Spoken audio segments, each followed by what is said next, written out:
د دین په احکامو کې د دین په اړه چې یو مسله او مشکل درته پیښ شوه پوښتنه کوه.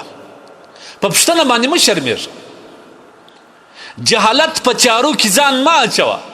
کله چې تا ته یو شک پیدا سو، کله چې تا ته یو ستونزه پیدا سوه، کله چې تا ته د یو مسلې په اړه حکم نو معلوم، ډایرکټ یو معتمد عالم ته ورسه او وخت ګوره.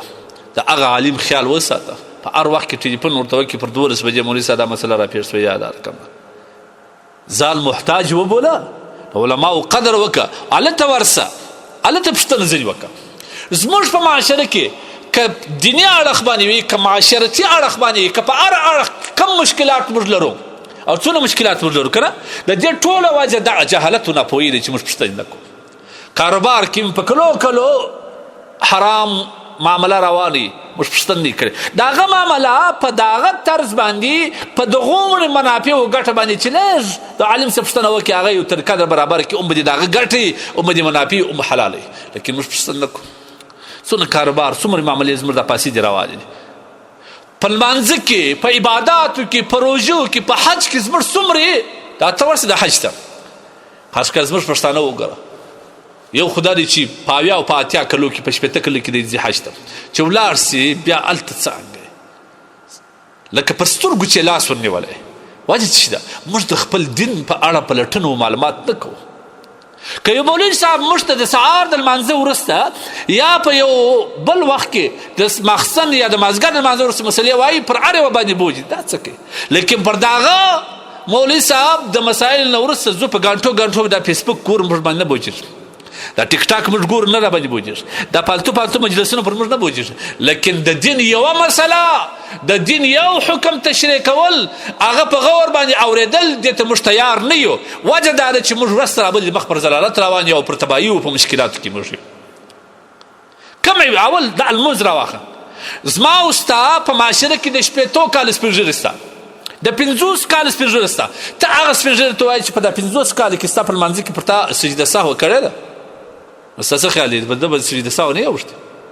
ده کړې ده سجده سهو؟ نه واجد نور معلومیږي که کم لمونځ چې ده په بلوغ په وخت کې یا په ماشومتوب کې د مور و پلار یا د بل چا سره زده کړي دي، بیا دی دومره احتیاج نه دی، د دومره دعوت د سره نشته چې دی د یو عالم څخه پوښتنه وکړي.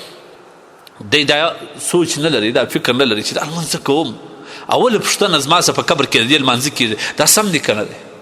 بس سم دی، باید څه پوښتنه. لیکن ټوله ورځ په دې عبس کارو باندې موږ څومره اخته یو. اسلام د جهالت د ختمولو دپاره اول دوارې وحي چې نازل شوی، اقرأ باسم ربک الذي خلق، دا موږ ته دا تاثر راکوي چې زده کړې وکړه، په هره معنا یې زده کړې وکړه. دا ستا دپاره د جهالت د ختمېدو ضامن دی. اسلام د جهالت د ختمېدو ضامن دی. قرآن څه وایي؟ فاسألوا اهل الذکر ان کنتم لا تعلمون. که خپله نه پوهېږې ورسه علماو فقهاو نه پوښتنه وکړه. ځان دغسې جاهل مه پرېږده. معامله دې شروع کړی د شراکت کوې، مزاربت کوې، څومره معاملې د خلک موږ ته راځي چې ښه سره خرابه کړي، ښه سره مرداره کړي، بیا ورته وایي ته راځه مولوي صاحب څه پوښتنه وکړو، مولوي صاحب نه بیا څنګه در حق کړي. دا مزاربتونه زموږ خلک کړي، په هغه کې دا شرط لګولي چې ګټه او تاوان ما ورسره شریک کړي. 3-4 کاله کړي، په اوله ورځ د مزاربت معامله فاسده ده، ختمه ده، خرابه ده. لیکن د 3 کاله کړي پوښتنه نه ده کړې.